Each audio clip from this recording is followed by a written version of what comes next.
Thank you. Well, what I'm going to do is I'm going to stop my video because I want you to pay attention to the slides and not my face and the faces I'm going to make and all that stuff. So I would ask that you all mute yourselves so that we don't have some inadvertent distractions, I would say. Now, there are no stupid questions. So if you have questions and you want to put them in the chat, then we'll try to have a break whenever we need to, and we'll answer your questions.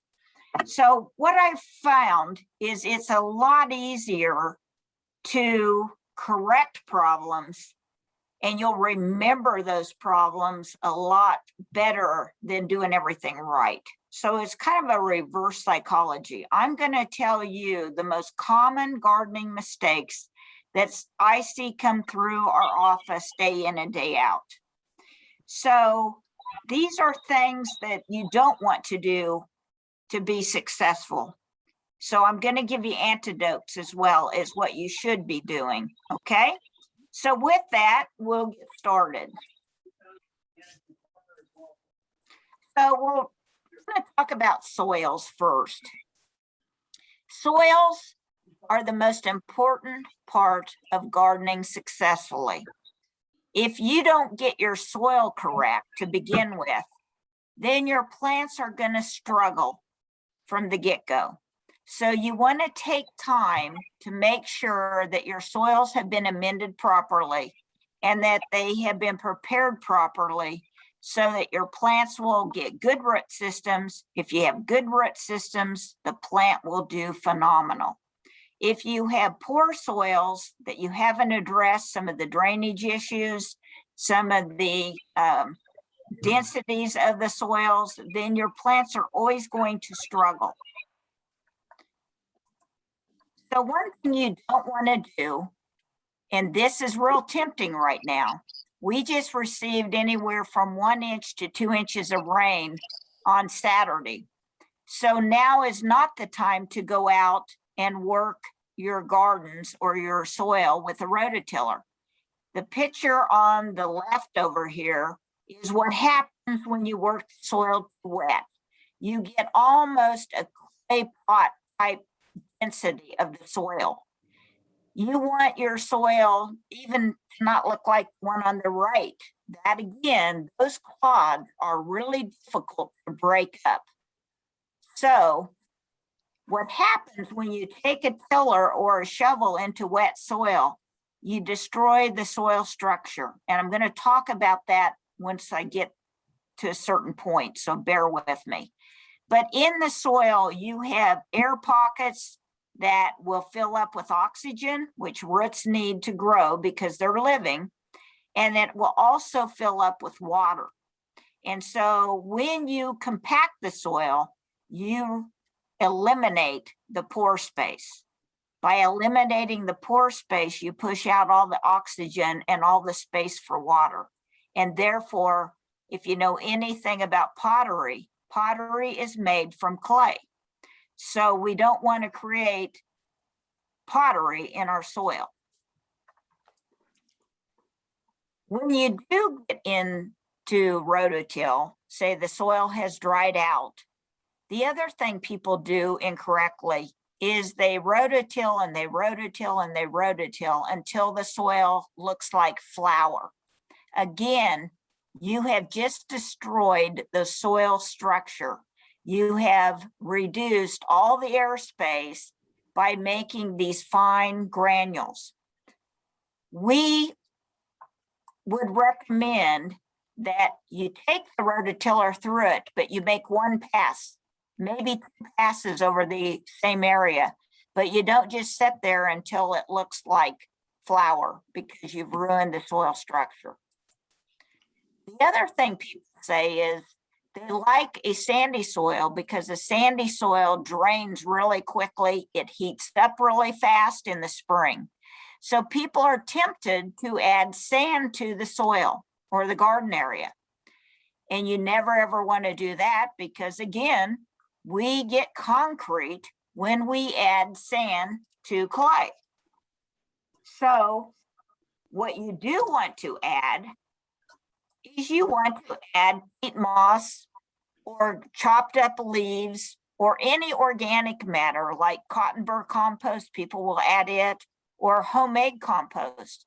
That is organic matter. And what that does is it takes these clay particles that are tiny and it glues them together to make bigger particles.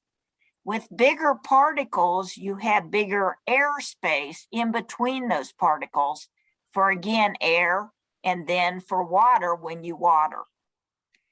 So does this kind of make sense to everybody? Yep. So if we were to look at a soil particle or soil in general, it would be made from mineral matter. In other words, our soils come from native rock. And over time, thousands and thousands a year, that mineral matter breaks down into smaller particles and then becomes the soil. And within that soil, like I said, we have airspace where 25% of that should be water and 25% of that should be air.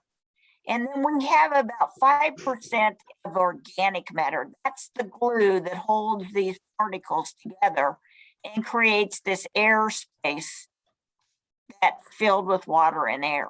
This would be an ideal soil. So we want to encourage the largest particles we can in our soil. And that's why I recommend in a vegetable garden or an annual flower bed that you add organic matter each fall. And I say in the fall because what happens is the microorganisms in the soil, they eat that organic matter and they break it down and help it to become glue for the mineral matter. They also need nitrogen to do that process. So if you add organic matter in the spring of the year, the bugs are breaking that down, but they're stealing the nitrogen from the annuals and the vegetables. So sometimes you'll see that your vegetables or your annuals are kind of yellow-green. So you have to add more nitrogen to compensate for that, those soil microorganisms that are eating that up. So does that kind of make sense? Do we have any questions on soil? How important is it to have your soil tested by one of the extension agents? Well, that's a good question. Most extension offices have a soil testing procedure and there is a fee for that. So if you are having a new garden put in, it would be a good idea to do a soil test because what that will tell you is what your pH of the soil is. It will also tell you how much phosphorus and potassium are already in the soils. The good thing about our clay soils is they're very high in nutrients, where a sandy soil is very poor in nutrients. So we typically in this part of Kansas and Missouri, we have adequate phosphorus and potassium. So when we buy fertilizer, we only need to really be buying nitrogen. But the only way you're going to know that is to do a soil test. If you're big into raised bed gardening and you use more soilless potting mixes or you grow in containers, there is very few nutrients in those mixes. So you have to use what we call a balanced fertilizer where it has nitrogen, potassium, and phosphorus in the fertilizer for the soilless mixes. Does that answer your question? Yep. Okay. Now, the other thing I get questions about is I want to add gypsum to my soil because I heard that I need to do that on the radio. Well, guys, unless you live out west in western Kansas where we have high sodic soils, meaning they're high in salts, there is no need to add gypsum to the soil. It's an expense you don't need to do. It won't hurt the plants, but it's not going to do what this bag says. It does not break up compacted clay soils. The only thing that does that is that organic matter that you add to your soil in the fall of the year. So don't get suckered into believe in everything you read on the store shelf or you hear on the radio. We're going to switch gears now. We've talked about soils, and we're going to talk about common lawn mistakes. And we'd all love to have a lawn like this one. The trees, even under the trees, we have grass growing. Usually shade really causes our grasses to thin out. But in this case, the trees are tall enough, it lets enough light in for the lawn. So again, we're going to talk about soil tests. If you're having problems with your lawn, the first thing you would do is probably get a soil test to, number one, see if the pH of your soil is okay, and to see what kind of nutrients you need to add. Again, this time of year, if you listen to the radio, they're going to tell you now you need to go buy lime and add it to your soil. Well, I've been doing soil tests in Wyandotte County for 18 years, and I can tell you that out of all the soil tests I have processed, I've recommended lime 5 times. Our soils are naturally neutral to alkaline, meaning high pH. I have never had anybody need to add lime except in a garden situation where they had brought in ureas and some of those nitrogen type, high nitrogen type fertilizers. More frequently, we had people add sulfur because their pH is too high. And a lot of times it's because when they burn their fireplaces or their fire pits, they take the wood ash and they spread it out on their gardens. And that will really cause pH problems to go too high. Your pH is important because it affects how nutrients are taken up by plant roots and the availability of those nutrients to the plant. So we like a pH around neutral to slightly alkaline. Now, if you're growing azaleas or blueberries, you would have to really adjust our soils with sulfur to drop the pH down to where they're happy. And so it's really difficult to grow azaleas and blueberries in Kansas City without amending the soil.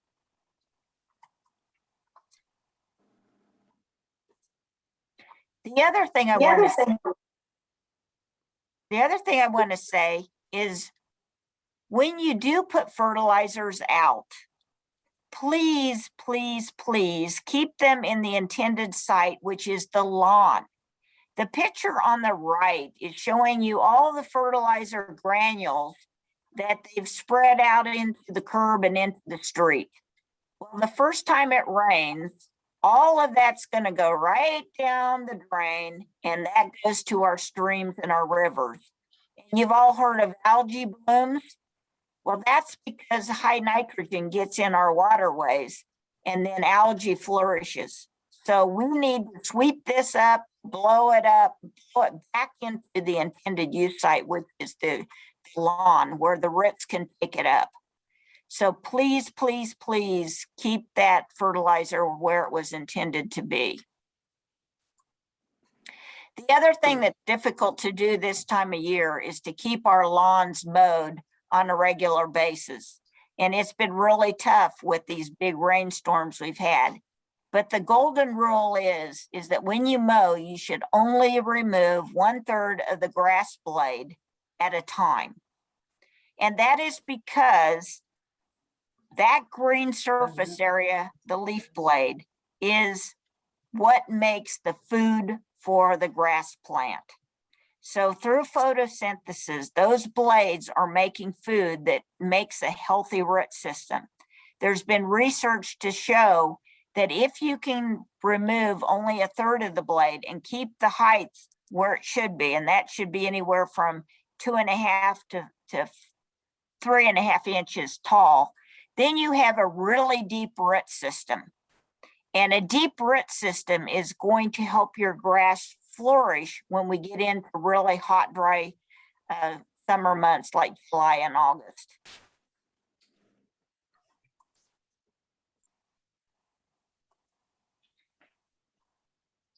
We had talked earlier, for those of you who were on the call early, about keeping any foliage dry going into darkness. And that is because when temperatures are warm and we have wet leaf blades going into darkness, we get diseases that sometimes will start to grow. And so an example of a common disease on turf is this rust.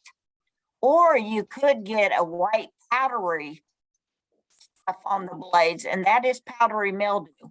Now, neither one of these diseases will harm the overall health of the plant. We will get lots of phone calls from people saying, well, I walk through my yard and now my shoes have this rust all over them. Is that going to harm my dog, my cat, my kids? And the answer is generally no, not unless they're allergic. Anyway, you will commonly see leaf blades with some kind of disease if it goes into darkness, wet, and the temperatures are hotter than, like now, we don't have near the problem because the temperatures are too cool. Same thing goes for any other plants. Like if you're watering tomatoes, if you spray the foliage and you go into darkness, then you'll get septoria leaf blight or early blight on your tomato foliage. And that's where you'll see the bottom foliage brown and then wilt and die. And that's because of moisture on those leaves. Sometimes we plant our tomatoes too close together and we don't get good air circulation. And just the humidity itself during the day will cause the same issues. And the last thing on lawns is we love our trees and we love the beautiful color of the fall color, but we do need to remove the leaves if you cannot see the leaf blade. So remember, the reason why we have that green leaf blade is so that the plant can make food for itself. Well, if it's smothered under a thick layer of leaves, it can't make food for itself. And if it goes into winter with that kind of a heavy leaf area, it will kill the grass. So you do need to either bag those, and I'm not saying take that to the landfill, I'm saying keep that for composting. And that's a whole nother subject, is composting.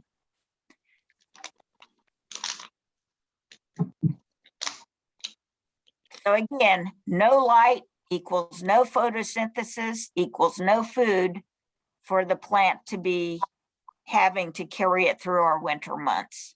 So even though things look dead on the surface or dormant, they're still using those carbohydrates in the root system through the winter to get it through our bizarre up and down weather. Okay, any questions on anything we've covered so far? I have a question about the ashes. And so if I have moss in my grass, then it would be the time to put the fireplace ashes on, correct? I don't recommend ever using ashes for anything. So how do we dispose of ashes? I was thinking maybe it would be a good idea to add them someplace. Well, that's a good question. There is not a good place to recycle your fire ash. You definitely don't want to put it in your garden beds because it does alter the pH. Moss, you're talking moss that gets in your lawn? Are you talking about moss? Yes. Okay. Moss in the lawn is usually because the soil is compacted. It's usually too shady, and moss grows in shade. So you usually have it either in the north side of your turf or under a tree. And it's more of you need to core aerate your turf to get more air into it because moss loves compacted, damp soils. So you need to fix the conditions, kind of like we talked about soil. And then, you will cure the moss, I should say. You will change the growing conditions to where the moss isn't happy. Thank you. Okay, now we're going to shift to gardens, some of the common mistakes that I see. So the first thing is watering. Watering is the hardest thing to teach people to do correctly. And so what we do is we either don't do it enough or we do it too much. And then we push all of the oxygen out of the soil for an extended amount of time. And then guess what? The roots rot. So we've got on the right where they've waited until the plants have actually wilted and then they got out their sprinkler. And I don't care how you water, but watering the amount of water is what we're going to talk about. So what you want to do is most of our plant roots go down anywhere from 4 to 18 inches in the soil. And that is based on how much oxygen is in your soil. So the less oxygen, the shallower the root system. The better you've incorporated that organic matter and got good soil, the deeper the roots will go because there's oxygen. So when we water, we basically push all of the air out and fill up that space with water. And you want to do that as deep as you think the roots are. So in the case of these pepper plants on the right over here, what I would do is I would assume my roots are probably 6 to 10 inches deep once they get more mature. At this stage, they're probably 4 inches deep, but as those peppers grow, they're going to go deeper and deeper and deeper in the soil. So I would sprinkler out, and then I'd run it for say 20 minutes, and then I would take long screwdriver or a shovel, and I would dig down and see how deep the water is in the soil. And if it's not very deep, I might run it 20 more minutes. So again, my goal is to get the water as deep as the deepest root is. Then turn the water off and let the soil dry out. And again, how am I going to know when it's dried out? I'm going to get my shovel out or my screwdriver out. And when you put a screwdriver into the ground, you'll know just by the resistance of how hard it is to push into the ground, whether the soil is dry or wet. So again, what we're trying to do is we're trying to push the oxygen out, fill it with water, and then let the water disappear and fill back up with oxygen so that the roots can grow. So you want to water deep as you think the roots are, but infrequent, so that the plants have oxygen in the soil. Does that kind of make sense to everybody? How often is infrequent? Well, it depends on your soil. You would go out, and you would either dig down or take that screwdriver and decide based on the conditions of your soil. So people who go out and say, well, it's Tuesday, I need to water today. So it's been a week, I'm going to water. That's the wrong way to do it. You need to go out and physically dig down in the soil or use that screwdriver to determine whether your soil is wet or dry. And the problem that we get with a lot of sprinkler systems is they're on an irrigation timer. And so I've seen lots of people watering when we're getting 2 inches of rain.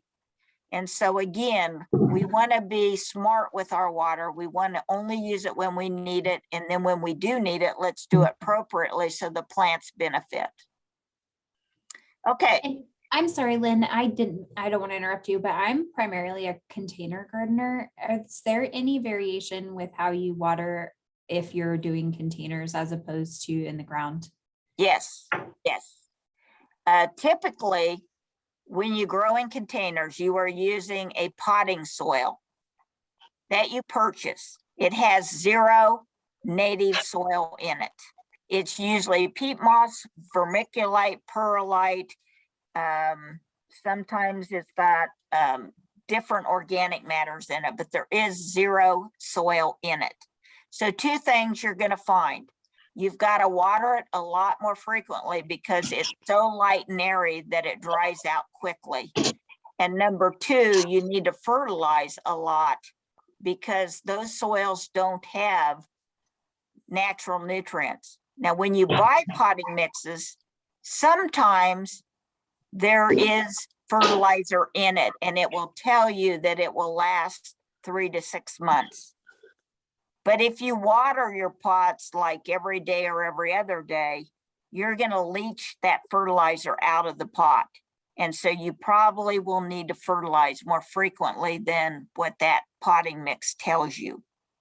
But the plant will probably tell you. It'll start looking yellow green. It may start not growing as vigorously. So you just have to watch the cues from your plant. How do you know when to water a container? That's where you're going to use your finger and you're going to dig down as deep as your fingers will go to see if the soil is damp. Soil in a pot should be about like a wrung out sponge. It should be damp, not wet to where you could actually squeeze it and water would pour out of it. So containers, especially in July and August, you almost need to water, depending on the size, every day or every other day. And of course, it depends on whether you have clay pots or pottery type pots. They all dry out differently. So again, the only way to really know is to put your finger in the soil to see the dampness of the soil. Okay, Thank you very much. Okay, so now let's move to problems with our garden plants. Here you see this plant, these are tomatoes. And this plant obviously has an issue, okay? These are healthy. This plant, the entire plant is wilted. This is called Fusarium Wilt, and it's the worst disease you could get on your tomatoes because it lingers in the soil for years. So this plant has Fusarium Wilt, so you would immediately remove the plant, trying to extract every root you can. You should bag it up and send it to landfill. You do not want to compost this because it's a virus, and this virus would be in your compost then. It would be only specific though to tomatoes. Okay, so this particular wilt would not go to petunias, for instance. It's very much only to tomatoes. You do not want to compost diseased plants because sometimes our compost piles don't get hot enough to kill the disease. The other thing you never want to underestimate, the wrath of squash bugs. Usually this is my #1 call in July and August. So if you don't know what a squash bug looks like, it's right here. This is the adult. This is the nymph or the baby. The baby is soft-bodied and insecticides will control it. These guys, the only thing that will control these guys is your shoe or a rock. The pesticides do not control these guys. These are the eggs. The eggs are on the underside of the leaf. When they turn this magenta color, they're getting ready to hatch. And then this is what happens. The entire plant will collapse. Now there's also squash vine borer that happens earlier in the spring. And it's actually a bug that lays an egg at the base of the squash plant. When it hatches, it bores into the stem and it will also cause the plant to collapse. So there's two evil bugs that love squash plants. And you need to take these seriously and not wait until you have hundreds of these guys out there. And almost any insecticide label for squash bugs will work if you target it early. The other thing you can do is put a glove on and basically smoosh these guys. If you can smash them, you're going to have less of these. So put a glove on and go out and protect your plants always on the underside of the leaf.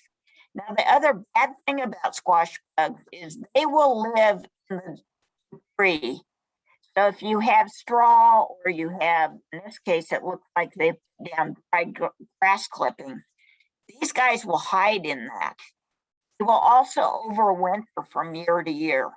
So it's important that you remove any plant material or really fill it in the fall.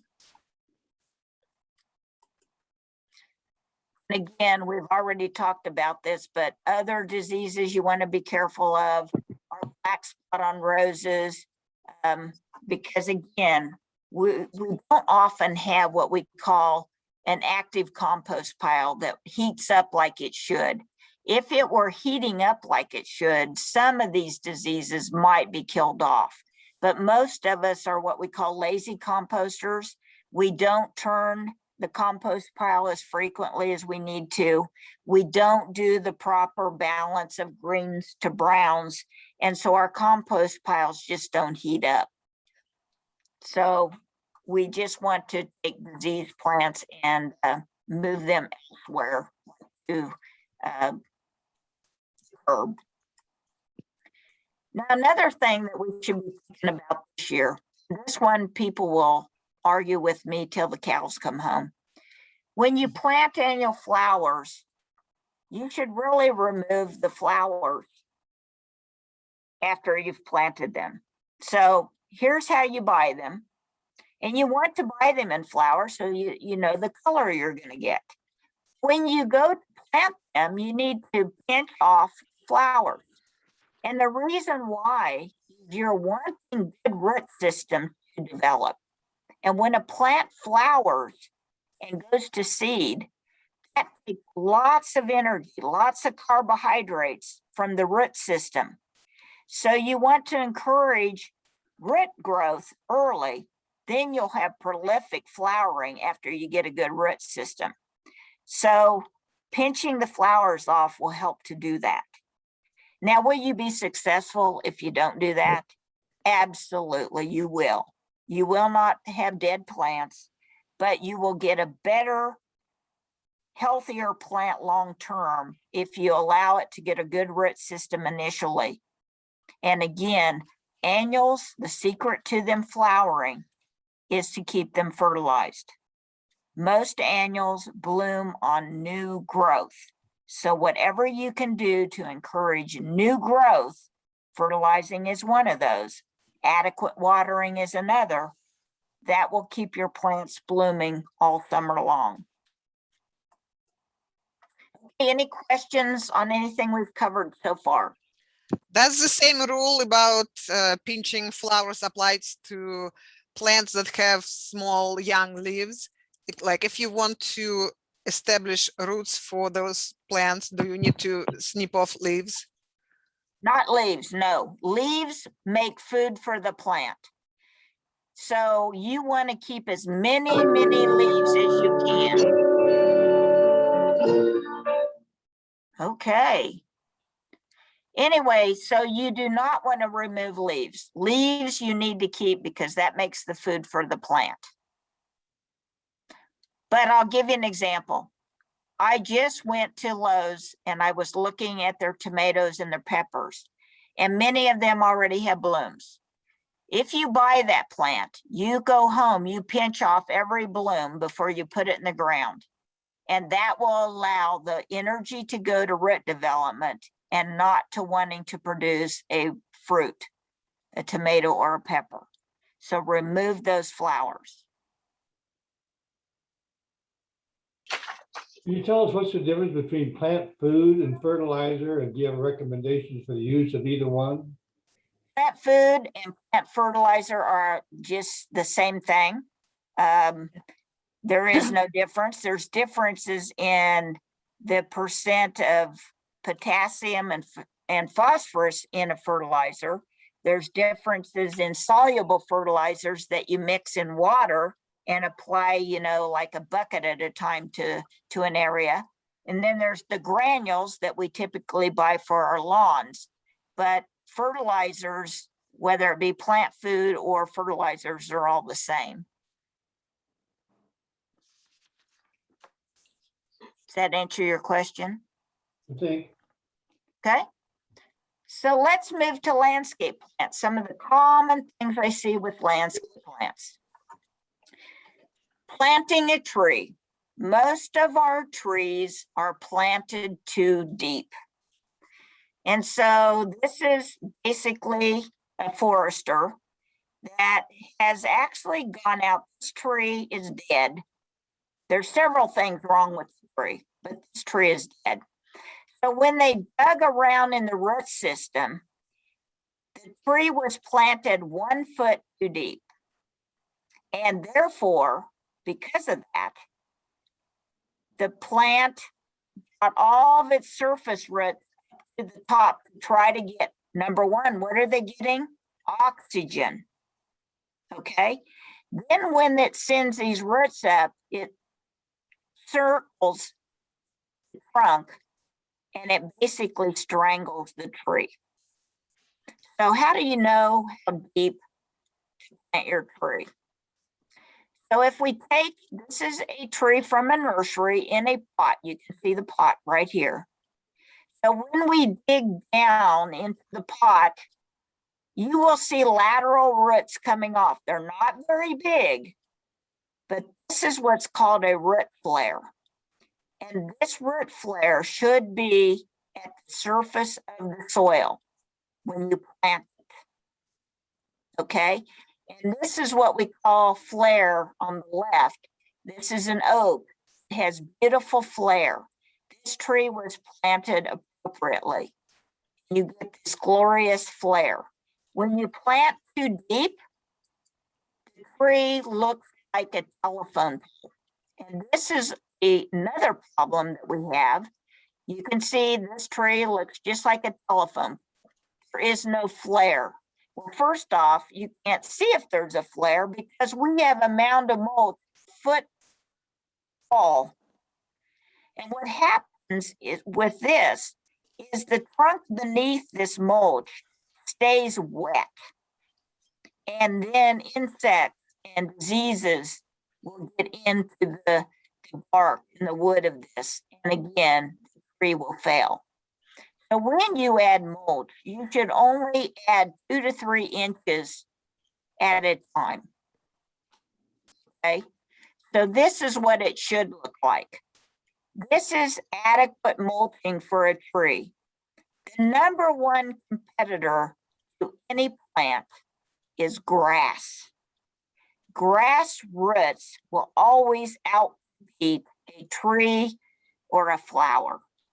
So it's always good when you plant is that you remove the grass around the base of any plant. In this case, this is a tree, so this mulch ring is about 3 foot out from center. And then you can see it's mulched, but there is no mulching up onto the trunk. Matter of fact, it's best if you can treat it like a donut. You have about a 1 to 2 inch area around the trunk that has 0 mulch. Again, this is adequate here too. This is a case on the left where shade, the tree's got too many leaves and they could not grow grass under it. So instead of fight it, you just put in mulch. Mulch does lots of great things for a plant. It keeps the soil temperature moderate. It helps reduce weeds because the weed seeds don't get daylight and therefore won't germinate. It also helps to conserve moisture so that soils don't dry out as quickly. So mulch is a great thing, but doing it improperly can harm the plant. Okay, the other thing we're going to talk about landscaping, when you're planting a tree, please, please, please do not plant them directly under power lines. So this is an elm tree.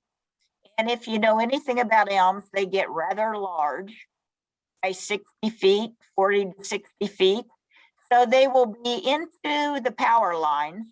And then the tree trimmers will come out and they will make this tree the ugliest tree on earth because they will prune any of these limbs that are going to get into these power lines. So take note of where you have utilities and plant trees with plenty of space so they don't get into power lines. This is what people will do. They'll come out and they'll top the tree, which is not the preferred pruning method. And they'll do that to keep the limbs from growing into the power line. The problem with this, every cut that's made, like you see where the cursor is, you will get tons of tiny, tiny limbs that'll start growing out of this big cut area. And within 5 years, you will have 50 weakly attached limbs getting into the power lines. The best option should have been you cut the tree right to the ground and you put it out of its misery. And then you move the tree over to like where this one is, where it's not going to be in line with any of the power lines. Now, when you do have to remove a limb, there are proper ways to do it. If you can see right here, they have left a stub on this cut. And what will happen is you see this natural bulge on the branch. This is where the limb should have been cut, where I'm drawing a line here. There are cells in this area that will heal over this cut edge. So here you go. See how the limb has a bulge? That's where you cut, make the pruning cut. And then these cells will become active and they'll actually callus over and heal up this wound. All will happen over here is this area will die, decay will set in, and then the decay will move into the trunk. And then over time, this tree will become a hazard, meaning it might blow over in wind or ice storms. So proper pruning cuts are really important. People often ask, should I paint something over this wound? And the answer is no. You want air to get to this to dry it out. These cells that are living, they will differentiate and make more cells and eventually cover this over. No, we don't recommend painting this with any asphalt or any paint. Just let Mother Nature take its course. And again, back to the topping of the trees. If you are bringing in a tree pruner, you can see they have pruned these trees and you see all the shoots that are coming off of it. You've actually created a very ugly tree to begin with. And then these are weakly attached, meaning that they could fall off if we get heavy winds, we get ice or snow. So this is not pruning practice that we want to encourage. So if I may jump in, aren't there some sort of trees which are being rejuvenated by being trimmed like this, or is it always a no-no? It is always a no-no. Now, over in Europe, they call it, I think it's pollarding, Pollarding, I believe. And they actually do this for an effect. But in the United States and the tree species we have, they really aren't meant to do this. So the answer is for Kansas City trees, no. Okay, let's move on to houseplants. Any Before you questions? go back, excuse me, Lynn, when you're talking about pruning those limbs, are you saying you should cut them as close to the tree as possible? Or what's the difference between the cut right next to the tree and the little nub? Good question. What I would recommend is when you are removing a branch, you bring it completely back to the trunk of the tree. You just don't make stub cuts because you'll either get that tip of the branch dying or you'll get all those what we call sucker sprouts coming out of the tip. And then the tree just, it's unsightly and those are weakly attached. So if you're going to remove a branch, take it back to the main trunk.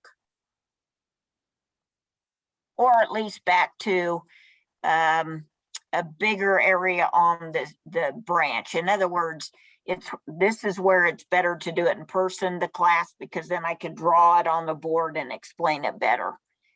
So with Zoom, we don't have that capability, but good question. Any other questions on what we've covered so far? Yes, I have a question about how deep to plant a tree if it has been grafted. What does the graft point should go, above the soil or below the soil? I will put it this way. If you buy a tree that's been grafted, you will do just what I told you. You will go and you will find that lateral root or that root flare, and then you will plant that where that is. The graft should be above that root flare. That makes sense? Yes, thank you. So again, don't focus so much on the graft as where that root flare is, that first lateral root coming off. I work for an outfit called Heartland Tree Alliance, and we volunteer to plant trees in our city parks, and we've done numerous parks in Wyandotte County. And when we pull trees out of the pot, some of them are already 6 inches too deep within the pot. So we used to tell people years ago that when you buy a plant, pull it out and plant it at the same depth it was in the pot. And what we're finding with trees in particular is even in the pot, they're too deep. And it's because of how they grow trees for the nursery industry. They grow them like corn. They grow a row of trees, and then they bring through tractors with discs to weed, and they throw soil up on the roots. So then they bring in a tree spade and they dig that plant, leaving probably 70% of the roots behind in the soil. And then they plop those in a container. So you've already got where the tractor threw soil up over the top of the roots. Then they put them in a pot and they usually add more soil. So sometimes our trees that you buy anywhere, it doesn't matter if it's family tree or if it's at Lowe's, when you pop them out of the pot, you want to find that root flare, and that can be down anywhere from 1 inch to 6 inches within the pot itself. So you don't ever dig the hole for the tree until you've removed the plant from the pot and determine then where the root flare is. And if it's 6 inches, you dig the hole 6 inches deep. If you dig the hole too deep and then try to put soil back in, you need to really pound that soil down so it doesn't sink once you water it, or you will have not accomplished what you intended to. But will not it make the soil to be too compacted if you really press on it? Not in the bottom. It's better to default in that case so that the plant does not drop further once you put it in the hole. And you're just doing the bottom where the plant's going to set. You're not doing the sides. You're not compacting the sides. You're just doing where the plant's going to set. So it's better to pull it out of the pot, determine the root flare, measure from the root flare to the bottom of the roots, then dig your hole so that you don't have that issue. Okay, thank you. I have 2 questions, Lynn. The first one is, when is a good time to start pruning a tree? I have one that's just been in the ground for, this is its 2nd year, but it looks like there's some low branches that need removing. Should I do that or let it grow for a while? What kind of tree was it? It's an ornamental cherry. Okay, basically, you can prune most trees, I say most, anytime. The ideal time, well, first off, let's talk about it. You can remove diseased damaged or dead branches anytime. Okay, Okay, because basically, you know, you need to get that out of there before it affects the rest of the tree. So anytime. Right. Then you can prune basically anytime that the air temperatures are above freezing. So we do a lot of fruit tree pruning in the winter months, but you want it to be above freezing. Okay, mhm, when you do it. Now it can freeze that night, but when you're out there actually doing it, you know, you want to be above freezing. Now, the exception to pruning at any time is our oaks. There is an oak wilt disease that floats around, the spores float around. So we don't recommend pruning oak trees in the summer months. You can Right. do it early spring or you can do it late fall, but we don't recommend pruning oaks in the summer because of the spores flying around for that disease. Obviously, when you make a cut on a healthy branch, you know, you've opened that wound up and that would allow the disease to go into that cut area. But the oaks are the exception to the rule. so it doesn't matter the age of the tree, I guess I'm, Well, couple things. It's better to, like if you're doing structural pruning, meaning you want to eliminate double leaders, you want to do that as young as you can so that you don't leave a big wound on the tree. It'll heal a lot quicker if your cut is to a smaller diameter branch than a big one.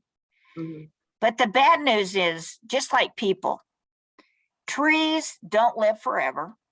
And the older they get, the more they slough off branches. They have, you know, dead branches because their immune system is depleting with age. Yes, oaks can be 100 to 150 years old, but they're going to drop limbs. They're going to lose limbs. Redbud, if you get 40 years out of a redbud tree, you are darn lucky, and you're going to get a lot of dead wood in those. So you're going to have to prune no matter what the age is, either young in life to correct structural problems or later in life when you start getting damaged or dead limbs. okay. The other question I had was you were talking about the root system.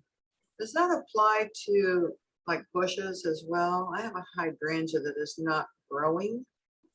It's healthy, it's green, but it's not growing. Well, now hydrangeas can be very disappointing.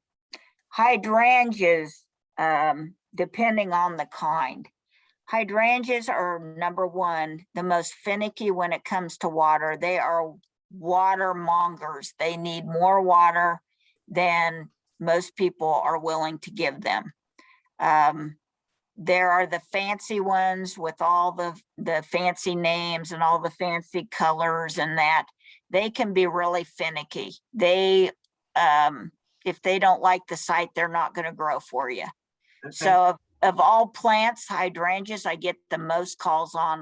You know, it either won't bloom or it's not happy, or people see it wilt in the afternoon, then they get the water hose out, and they do that every day, and then they've rotted all the roots. So I have the most calls with problems on hydrangeas. Okay. The old Annabelle hydrangea or snowball, Uh-huh. man, that thing you can't kill. Yeah, I've seen a But- lot of those. But it's not fancy. It's got the big pom-pom white blooms, and people want different looking things, different colors. And so, you know, a lot of times when we make cultivar improvements, we lose a lot of that durability. It's just the way it is. Okay. Okay, thank you. Any other questions before we go into house plants? Okay, house plants. Some common problems with those. Let's see if I can make this thing go. There we go. The one thing that we've been taught over time is that we need to add gravel to our containers. And actually, we don't recommend that. What happens is when you put gravel in the bottom, this will hold moisture. And so right on top of the gravel is where a lot of the roots of our house plants are, or it doesn't even have to be a house plant. It can be those containers we talked about growing outside. So basically, this area stays really wet. I think I have a picture of that, but maybe not. Yeah, here we go. So here you go. You've got your typical pot with this potting soil in it. And then you've got one over here where you felt you needed to put gravel in there to help drain the water. Well, what happens is actually this stays very moist. All these surfaces of this rock stays damp. And then these roots are in more water than they need to, and they start rotting. Okay. And then you have an unhealthy plant. So if you have to do, you've got one hole here, I would allow you to put one piece of gravel in here to keep the soil from coming out. Or better yet, everybody loves coffee. Put a coffee filter in the bottom of your pot. The coffee filter will still allow water to go through. It'll be 1 ply thick, so it won't hold water and cause rotting of the roots. Okay, watering house plants is another problem, just like it was in the garden or in our lawns. So why do you think plants wilt? Lack of water, too much water? Well, actually, it could be either. This is a mum plant, and in this case, it's actually too much water. You will see, it's kind of hard to see, but they had foil around this pot. Decorative foil, that's how they bought it at the nursery or at the florist. And basically, every time they watered, that foil pot held water. And all this soil never dried out. So what I tell people to do is when they water their plants, take them to the kitchen sink. Now, if you've got a big pot on the floor that's too big, that's going to be hard to do. But when you water, you need to set that in a basin, and you need to put enough water so that the water saturates every inch of that soil and drains out the bottom, out those holes. And then you can put it back into the foil once it's drained, and then you don't water again until that soil dries out. Remember, plants need oxygen. So this is how I water my plants. I take them to my kitchen sink. I put water in to the top of the rim. I let it soak in. I do that 2 or 3 more times, and all of the water then drains out. Once they've sat there probably half an hour, then I move them back into the space that they grow. But to take a coffee cup and just fill that up with water and daintily pour into your containers, some of the roots are going to get water, but to encourage healthy, deep roots, you're not going to do that with just a cup of water. And of course, the bigger the pot, the more water that's going to need. And then again, how do I know when I need to rewater?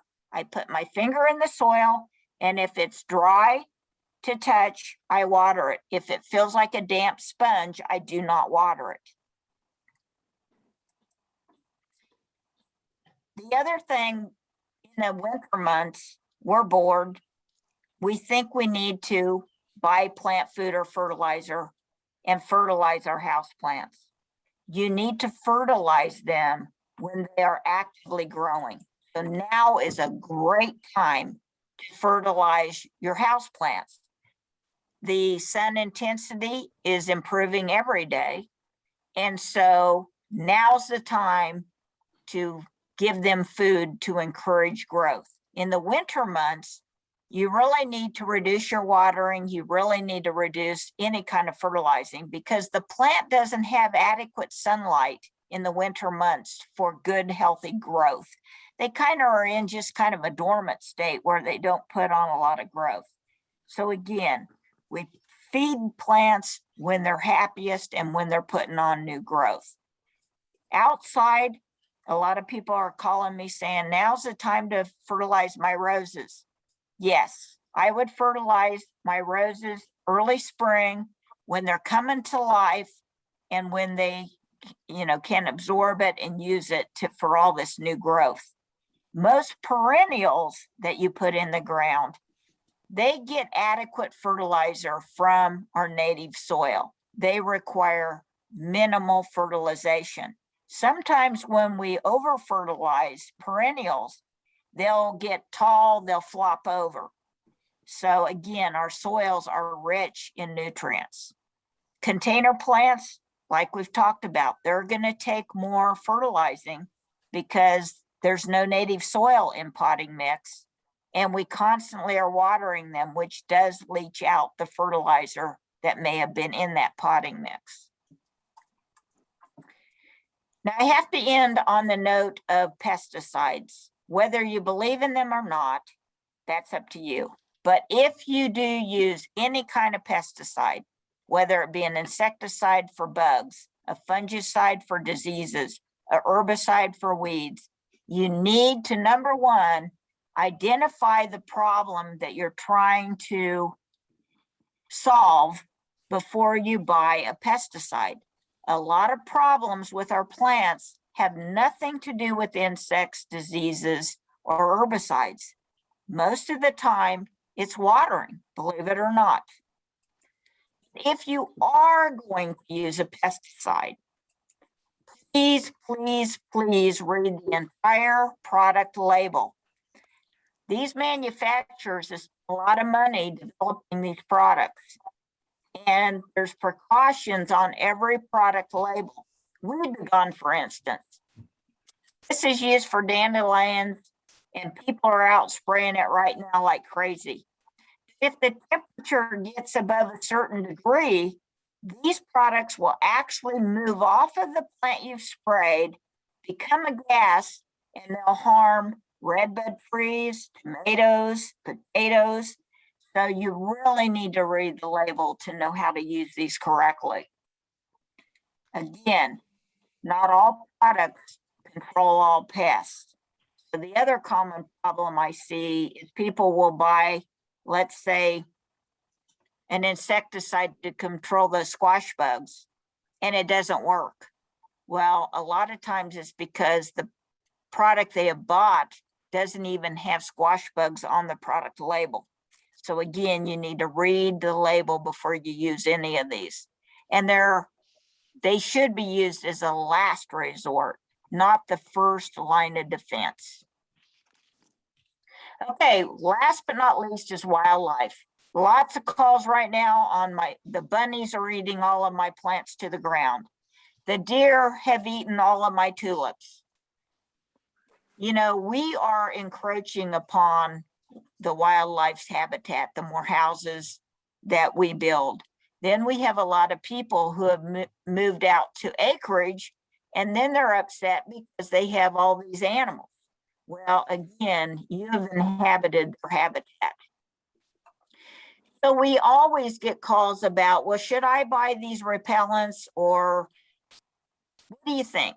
Well, first off, if you look at the research, and that's what I'm all about, K-State Research and Extension, we only recommend what is proven by research.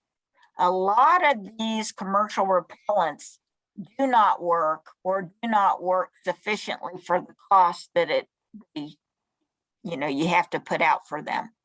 A lot of these need to be reapplied every time we have heavy dew or rain, because it washes them off where they're not effective. So the best thing to do is to do your research, figure out whether they are university tested, and then, like, snake away does work. But again, if it rains or you have a heavy dew, they may not be effective because it's been washed off. The best way to eliminate deer, squirrels, rabbits is to exclude them from the area. Yes, it looks tacky. Yes, It kind of differs from the beauty of what you're trying to accomplish, but sometimes it's necessary. Here you've got rabbit fencing.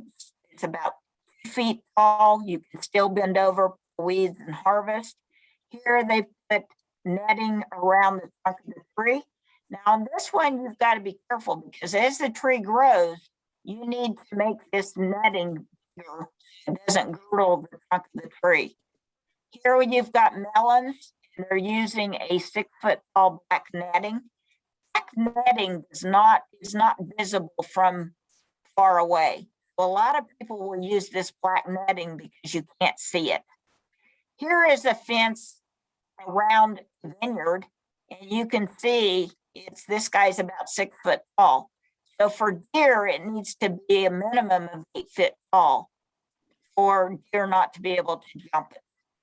It's kind of funny because this guy who owns this vineyard says, I don't have trouble with deer. I have trouble with turkeys.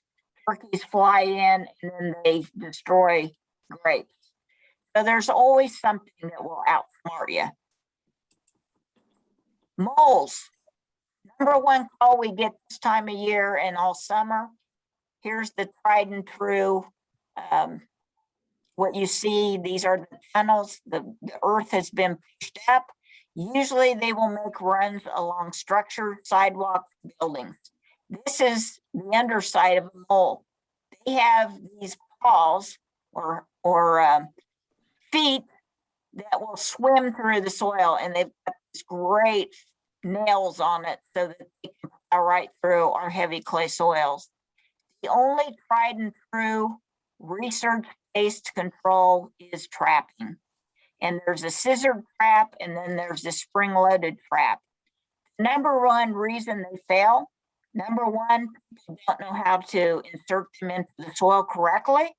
And number two, they pick the mole run that they only have used once. So what I tell people is take out those surveyor flags, you know, that the gas company puts out, and stick that in this run. And if that mole uses it over and over, the flags will be out on the ground flat. And usually long structures are the tunnels they use time and time again. Once you've put that flag in there and the flag stays in, you know, a couple days, hasn't been pulled out, you'll know that's not probably the active run. If the flag been popped out 2 or 3 days in a row, that's where I would set my trap. But the traps are the most effective. Mothballs don't work, gasoline doesn't work, water doesn't work, all those things, because they've got a whole bunch of tunnels underground. So, you know, those aren't real effective, but the traps are. So that's all I have to cover today. I think I've gone over my time a little bit, but I will entertain questions.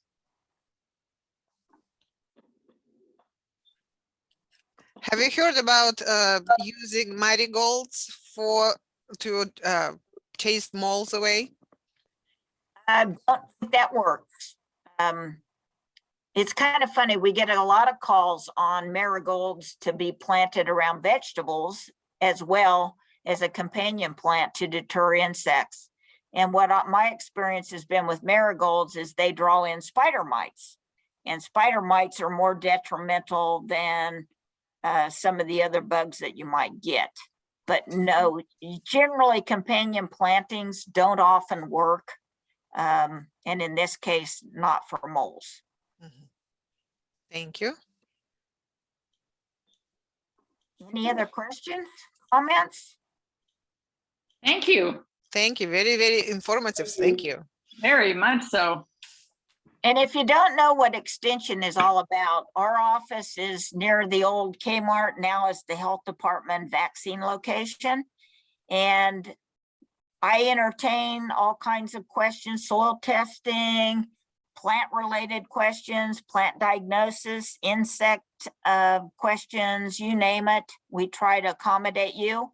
We also do some classes like this one Sometimes we do them in person. With COVID, that's kind of been tough, but I hope we can get back to that because it's easier to explain things if I have a way to draw pictures and such. And so far with Zoom, I haven't quite figured that out.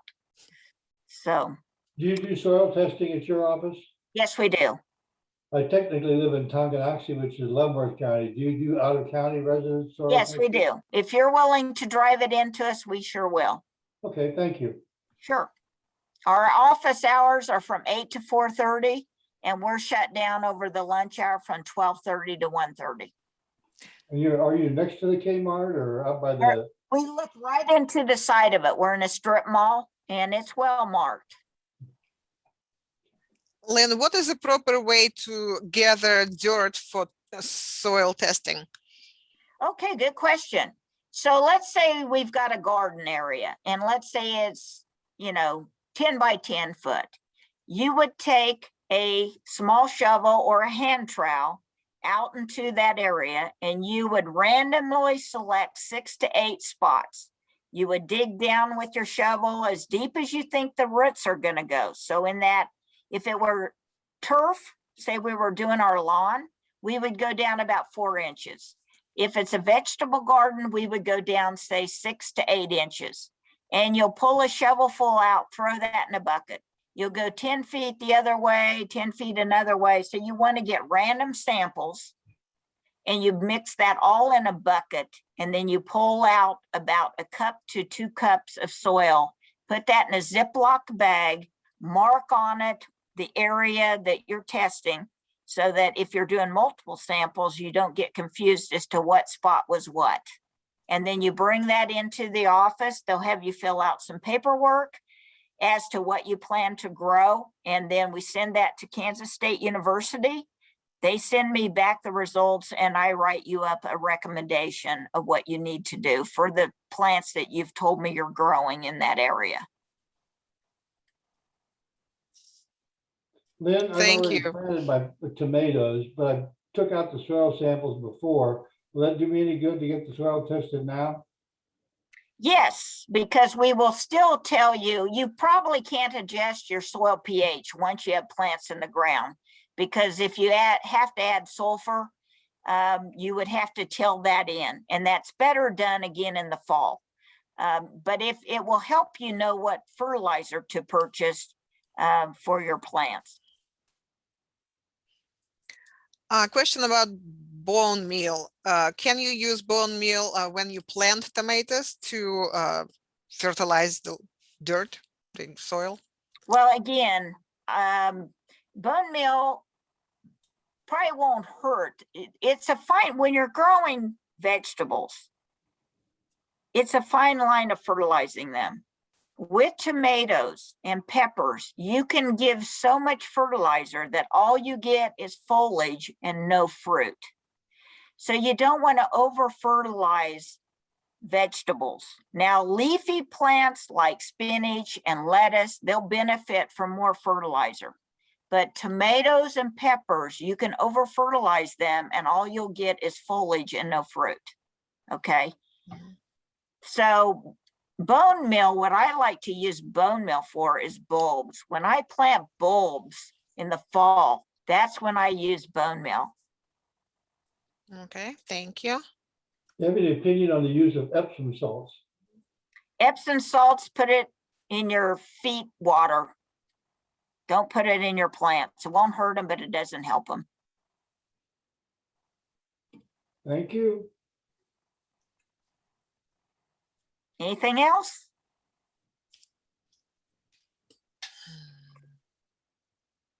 Not at this time. Okay, well, it's been fun, guys. Have a great day. Thank you You very too, much. thanks. It was very informative and interesting. Thank you very much, Lynn. And have a good day, everybody. You as well. Thank you, and happy planting or happy gardening.